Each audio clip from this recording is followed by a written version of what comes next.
The 1862 Pocket Police, the pinnacle of percussion technology, or is it?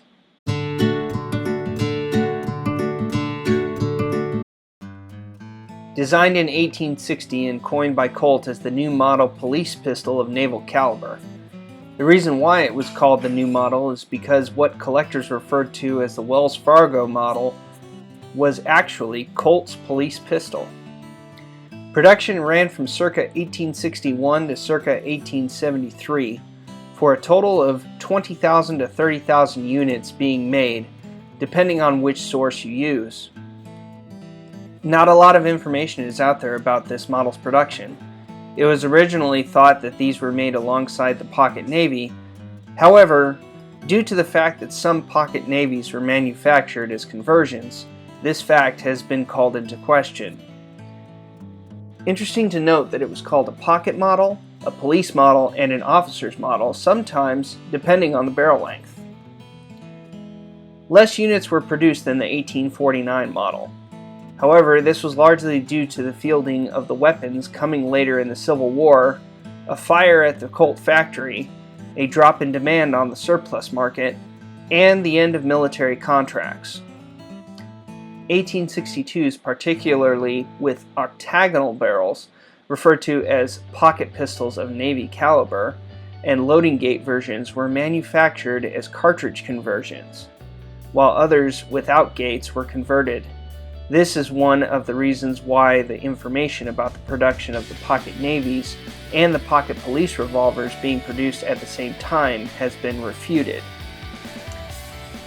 Either way, conversions were meant to help with sales of roughly 4,000 revolvers once the Rollin White patent expired. The markings on the barrel did vary, as earlier guns sported the Hartford Address, but the majority carried the New York Address. Some believe this to be the most elegant revolver ever made by Colt, and it was one of the last in his percussion line of revolvers just before the big push of cartridge-firing guns. It sets itself apart from the 1849 pocket model due to the fact that it fires a .36 caliber round ball or conical, has a stepped-up frame much like that of the 1860 Army, is typically associated with a half-fluted and rebaited cylinder, a round barrel, a shortened forcing cone, and has a patent creeping loading lever. The major appeal of this revolver is that it offered a good balance between firepower, both with the round it fired and the fact that it sported 5 chambers, and its carrying size, as it could be comfortably fit into a pocket or inside the waist. Furthermore, it allowed Colt to use the same frame and lockwork as that of the 1849 model.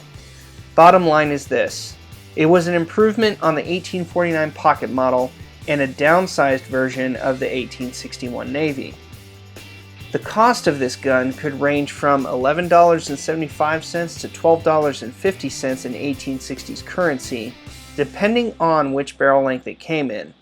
Much like other models, the grip frames came in brass and iron. This gun was marketed toward police service, especially in the eastern states. Even though a .36 caliber would not be considered as a powerhouse for the police, it would be considered an improvement over their 1849 models.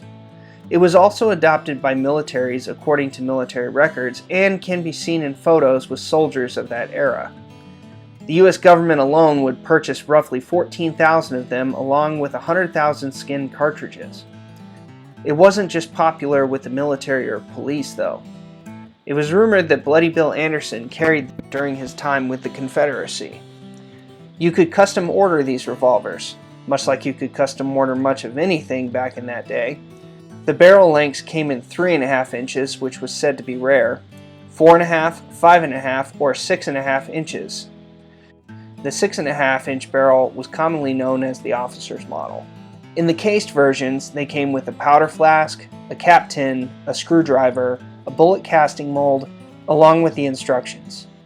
It could be carried with all 5 chambers loaded, with a hammer resting on a safety pin in between each chamber. Interestingly enough, the half-fluted cylinder concept that it sported would be used as an inspiration to go on the Colt single-action Army, despite the stigma of fluted cylinders on earlier models. Colt would die in January of 1862, making this model one of the last revolvers he would live to see production of. Despite many of the first generation being lost to hard use in history, Colt did remake a second and third generation of this revolver, but they are also made by Uberti, so they can still be enjoyed today.